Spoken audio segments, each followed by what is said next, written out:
Hey everyone, David here. So I'm going to be talking about the integration of OneNote, Schoology, Infinite Campus. I'm going to go over why I use them, and you guys can either choose to use them or not to use them. My job is just to showcase how I do, and under the context that I don't know all of the ways these can be used. So I would love to see how other people start to use them after this, and for them to give me feedback so I get better in doing what I do. But some of the core things about this video is why I choose to integrate the three of them. Number one is that I don't have to grade twice. I only have to grade in Schoology, and because of the integration, everything in Infinite Campus automatically gets synced over to Schoology, or vice versa. Schoology goes to Infinite Campus. The second thing is that students can go back very easily to check their old work, and finally, students can resubmit fixed assignments, which is something that I create as a solution to a problem that I noticed, which is people don't go back into work that's already been submitted. And this is something that I've used to fix it. So I'm going to start with OneNote, and I'm going to showcase how I use it, and I'm going to showcase some of the advantages of using work in OneNote. So first thing I'm going to showcase is how do you actually get a OneNote class notebook for your class. So the first thing that you need to do if you're going to use a OneNote class notebook, and I highly recommend that you guys follow along with this if you don't use one. That way you kind of can also pause me, play the video, and see how I use it. That way, if you choose to use it by the end of this video, you already have it set up.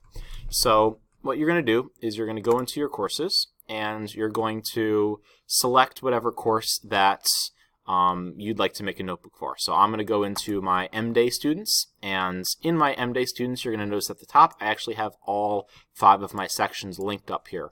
You can choose to link your class. This is generally something that's good to happen at the beginning of the year, not midway, because when it links the classes together, it's going to overwrite anything you've already put. But you'll notice that I have all these classes together here. I went to courses in my courses, and by clicking on my courses, I have the option to select the cog button, and then I can link existing similar sections. So for next quarter, when I start a completely new group of kids, I will link these sections together, and by linking these together, I won't have to push it out more than one time. It will simply be pushed out once to all of those classes, which has pros and cons. The pro being I only send it out to one. The con being if I want individual classes to get different things, I have to manually do that, as opposed to, because otherwise it will send it out to everyone. So what I'm going to do is I'm going to go back to the courses, and I'm going to create a notebook for one of these classes. Now I already have a notebook, so I'm going to show how you would make one, but it's going to look a little different. So to create a OneNote class notebook, the first thing that you need to do is you're going to scroll down to the bottom left of your screen, and you're going to see if you have OneNote class notebook on the left. If you don't have this on the left, what you're going to do is you're going to go over to the app button over here, which is the 4 windows, and you're going to go to the App Center. And in the App Center, you are going to click on OneNote class notebook, or more specifically, you're going to type that in as soon as it loads. Oh, wow, that's low. All right, there we go. You know, teachers have to improvise. Okay, so when you go here, you're going to look for the OneNote class notebook. I typed in Control F, which is the find tool, which allowed me to search for this. And by hitting enter, it took me straight to where it is. So OneNote class notebook, I would click on this, and I would click Install LTI app, and I would choose the classes. In my case, I did it to all my classes. So you would click all the classes you'd want to have the ability to make a notebook for, and then you would click Install. So once you've done that, you will have that on the ribbon off to the left-hand side over here, and you're going to go ahead and click on that to create a notebook, and you'd click Sign into OneNote. After signing in, you should have 4 different options over here, and it would be Create a Class Notebook, Add or Remove, Remove, or Manage. You guys are going to click Create a Class Notebook to create a new notebook for this class. I'm not going to create a new notebook because I already have a notebook for this. But by clicking Create a Class Notebook, it will then prompt you through a bunch of windows in which you can simply click through all of them. That way it will create a class notebook. Now, you don't have to actually add students into this notebook. it will manually populate the kids into the notebook as they log in. And the way that the kids get into the notebook is by going on the side and clicking OneNote class notebook over here. And it will say sign in, and they'll sign in with their credentials. So once you get signed into the notebook is going to look like this from the teacher's point of view. So I have three main spaces: the collaboration space, the content library, and I have all of my students. So I have a digital copy of every single notebook for my students, and I can see everything that they've been working on this quarter. The collaboration space, anyone can type in. I only use this for group projects. The content library is where I drop all my assignments that are completely blank, and the kids will copy it from there. So they right-click, they copy it, and then this assignment they'll then go in and fill out on their iPad by putting it inside of their section by pasting that assignment in there. So the content library is kind of like your storage shelf of where files are. And then I have all of the students' names, and inside of their names they have their assignments. And I can see their notes of everything that they've worked on, and I can manually go in and see their progress. And the way in which I build their lessons using kind of like a checklist, I can see how far they are, and I can use that as an exit ticket to assess what I'm going to be doing the next day based on physically what they wrote, and also by checking what steps they're on. So I really think that OneNote is powerful as a notebook, because as a teacher, you can see everything that they do.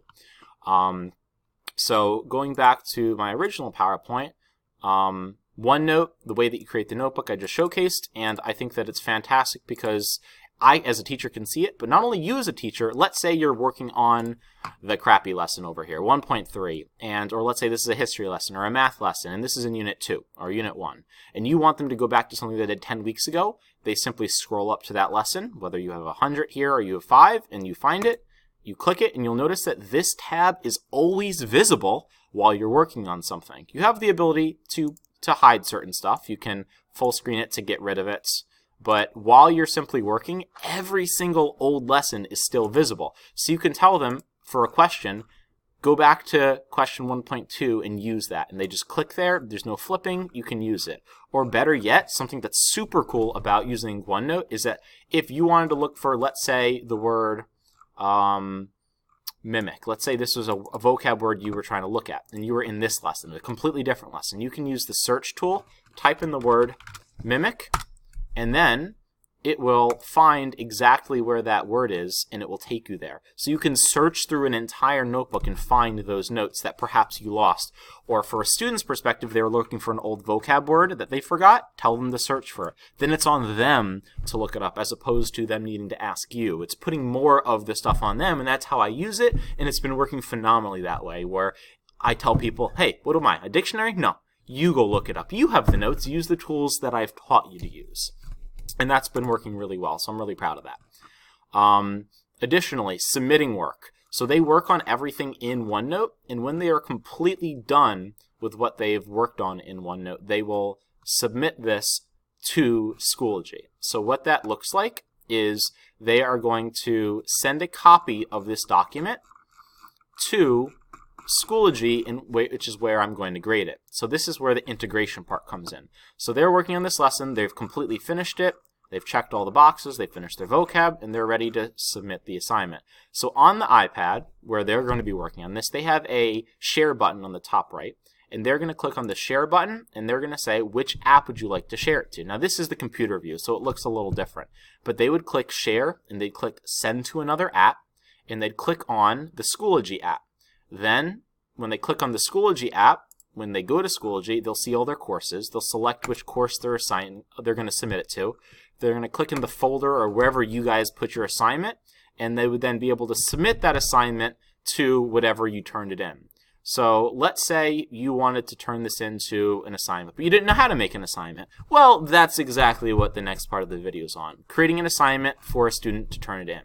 So just as an example before I showcase it, here's an example of my first lesson, and all the students worked in OneNote and then submitted it to Schoology so that I have a digital copy of their full lesson over here, in which I can go through, I can use the pen tool to mark it up, or I can add a note and it will tell them the comments. They can see those comments, and they could then, fix things based on what I said.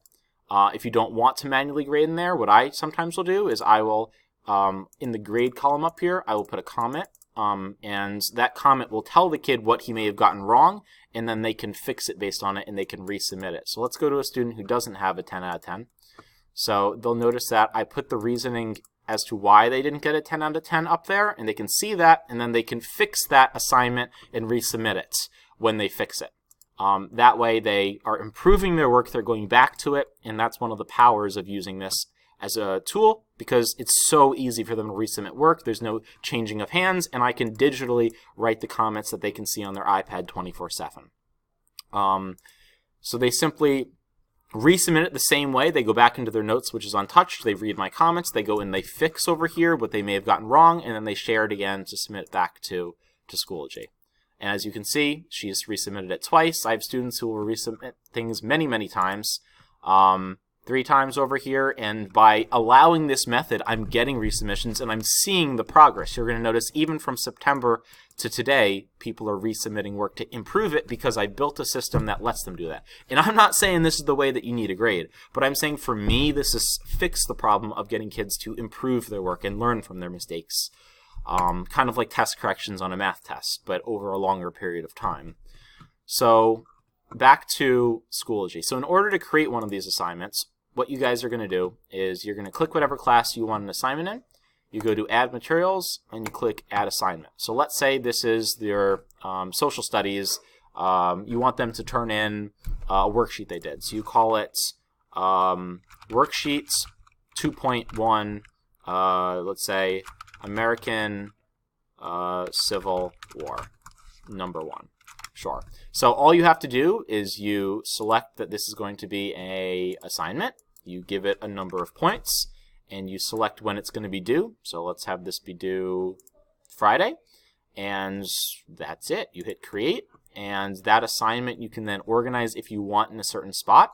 If not, it's just sitting over here in Schoology, and this would pop up when they click on the Share button, and they'd share it over to Schoology. And they could click that, and then when they submit it, just like you saw, all the submissions are off to the side over here. And if you need them to fix it, they can go back in, they could work on it in OneNote, and then they can resubmit it. So it's really nice how the two integrate, where you submit one to the other. Their notes are always all in one spot in OneNote, but the way that they submit their work is always in this spot in Schoology. Now, if they were to go to their Grades tab over here, their Grades tab, and I think this is one of the best parts about using Schoology with OneNote, is that in the gradebook, the students will see, like this is my view, but the students would see every single assignment and then the comments on why they lost credit. So I tell them periodically to check your grades and then to fix the comments to make it and resubmit it to make their grade go up. So as for grading, so this is the third part of this integration. Infinite Campus. So OneNote is where the kids do their work in my class. Schoology is where the kids submit the work. It's kind of like the home base. In Infinite Campus, everything gets synced to from Schoology. So let me show you guys what that looks like and then how to do that. So if I were to, for example, this assignment that I just created, the Civil War worksheet, if I were to give a couple of students a grade over here, and let's say I wanted to make a comment that iterate this assignment and fix whatever you were missing. So that comment over here, when I click on the Sync Changes button, will go over to Infinite Campus. But if you do not have this button, this is another app that we're going to install. So under the App button again, we're going to open the App Center again, and we're going to download the Infinite Campus app. So Infinite Campus is the app that will allow you to sync your Infinite Campus over to your Schoology, where all you have to do to get your grades from one place to another is click this button. That way you don't have to manually do it. So we're going to find the Infinite Campus app. We're going to click this, and we're going to click Install App, and click it for all the classes you'd like it available to. You don't have to use it if you do it, but this at least makes it available. So after installing this, you guys are going to